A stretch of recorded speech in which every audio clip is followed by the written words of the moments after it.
Good morning all of you. आज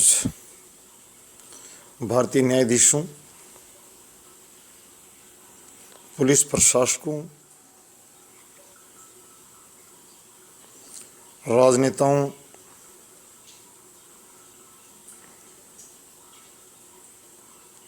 और शिक्षा और बालिका शिक्षा और चर्चा करने वालों, बालिकाओं को बचाने वालों के कंधों पर सिर्फ बात करने का नहीं, कुछ कर दिखाने का जज्बा, उनको आज कुछ कर गुजरने का वक्त आ गया है। Headlines of the Hindu: school teachers principal booked in gang rape cases. Minor girls alleged female teachers also involved in the rape. नाबालिग बच्चियों ने का बताया है कि इस घुनौने और धरती को थर्रा देने वाला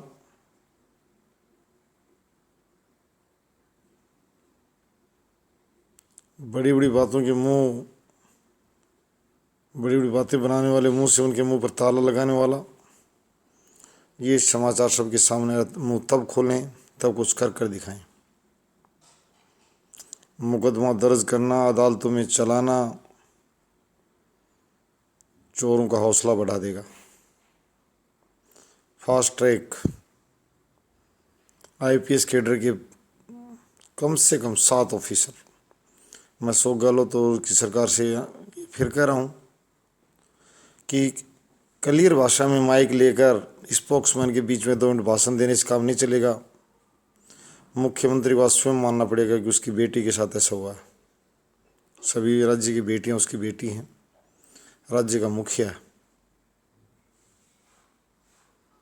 सामान्य भाषणों से, सामान्य कार्रवाई से काम नहीं चलेगा। मैंने पहले कहा है, राजस्थान कैडर के 7 आईपीएस अधिकारी मैं दृढ़ता से मांग करता हूँ गहलोत से और उनकी सरकार से। हालांकि वहाँ की जो बीजेपी ऑपोजिशन की पार्टी उसकी सरकार का रेजिग्नेशन मांग रही है, चलो राजनीतिक दलों का अपना काम है। उसके इस अपराध को अगर वो बहुत ही बढ़िया ढंग से अगर डील नहीं कर पाता है तो मैं ये भी कहूँगा कि वो निश्चित रूप से इस्तीफा दे और यदि ढंग कर ऐसे हल करके दिखा दे कि समाज बिल्कुल उसको साधुवाद दे, समाज उसको बिल्कुल आभार व्यक्त करे कि जिस दंड की आशा समाज और जिसकी मांग कर रहा है, जिस दंड की अपराधियों के साथ, उससे बहुत ही खतरनाक दंड उनको दिया जाए। ह्यूमन राइट्स कमीशन को बुला लिया जाए कि ये जो अपराधियों को सजा दी जा रही है, ये इन पर मानवता का जो गुण, मानवता का दर्शन इनको सजा देते टाइम देखा जाए या इन बच्चियों जो पीड़िताओं को देखा जाए। ये बहुत मुख्य बातें निकल कर आई हैं। महिला आयोग और दूसरी जितनी भी संस्थाएं यहाँ इन्होंने आयोग जो निर्मित कर रखी, मैं सभी से कहूँगा हम किसी आयोग और किसी भी न्यायालय को अनावश्यक रूप से आलोचना या प्रशंसा का आधार नहीं बनाएंगे। मैंने पहले कह दिया, अभी हमारा लक्ष्य मुख्य रूप से जो है, चाहे भारत के चीफ जस्टिस और राजस्थान उच्च न्यायालय के मुख्य न्यायाधीश हों, मैंने पहले बता दिया कि इन प्रिंसिपल्स और टीचर्स को नारकोटिक्स से गुजारना, कई बार ये भी वो अपने बचाव में कहते हैं मैं कि शिकार बना लिया गया। मैं ये नहीं कह रहा हूँ, अगर ऐसा है इन बच्चियों से तो निश्चित रूप से उनको फांसी की सज़ा दी जाए 7 दिन के अंदर। केस क्यों लड़ेंगे अभिभावक? केस लड़े खुद अशोक गहलोत का गृह मंत्रालय, एडवोकेट जनरल जो जनता के धन से नियुक्त व्यक्ति है वो स्वयं लड़े। मैंने कहा फास्ट ट्रैक की व्यवस्था हो, सामान्य अदालती चालन मत उलझान देना, मामले में बहुत समय लग जाएगा और यदि नार्कोटिक्स से नहीं गुजरे तो जो अपराधी हैं वो अनेक बार सबूतों को खुद बुर्द कर देते हैं, जिसे माननीय अदालतों को बड़ी समस्या होती है गंभीर अपराधियों में सजा सुनाने में। तो अशोक गहलोत को एक बहुत ही प्रवीण राजनेता है, अनुभवी राजनेता है। मैं बहुत प्रार्थना कर रहा हूँ अशोक गहलोत से कि इस दर्दनाक घटना पर हीरो बनकर उभरे।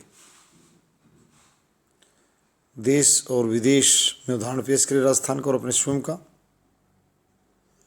और अपनी पार्टी की जो दोनों महिला नेत्री हैं उनसे पूछ ले कि क्या क्या जाना चाहिए। सामान्य प्रक्रिया काम नहीं करेगी। और मैं ये भी कहता हूँ सभी राज्य सरकार और केंद्र सरकार से, होम मिनिस्ट्री और एजुकेशन मिनिस्ट्री से, कि कुछ मामले सामने आने पर ही कहते हैं कि ये गलत प्रवृत्ति है कि हम बहुत गंभीर बीमार होने पर ही डॉक्टर के पास जाएं।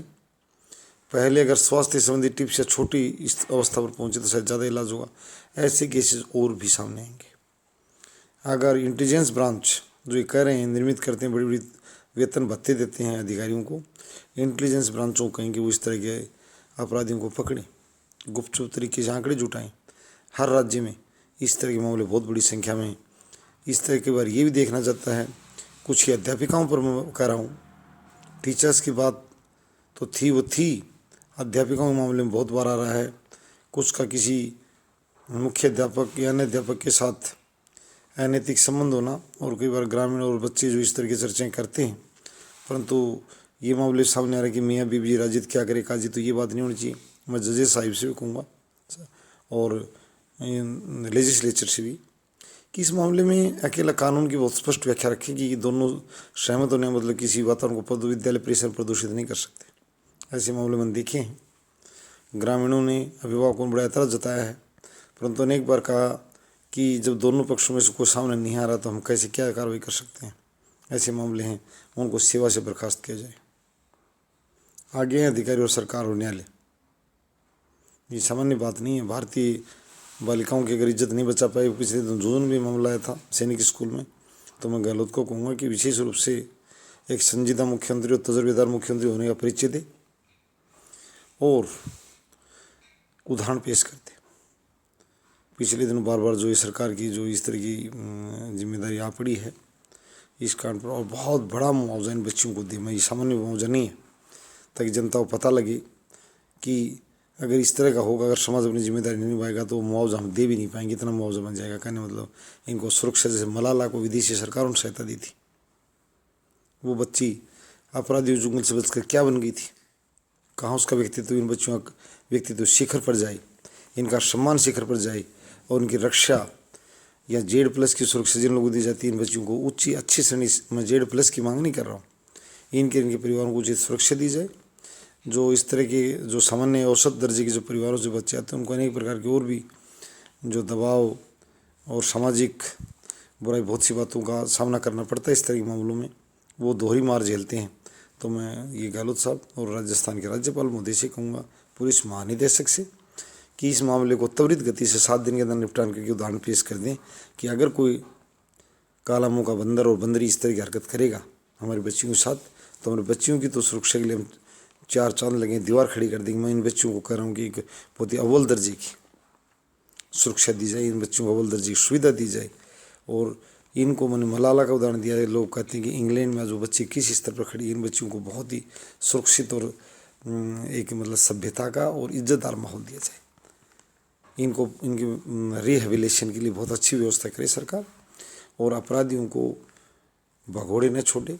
ये कह रहे हैं कि अभी तक वो अखबार में बताया कि कोई किसी गिरफ्तारी भी नहीं हुई है।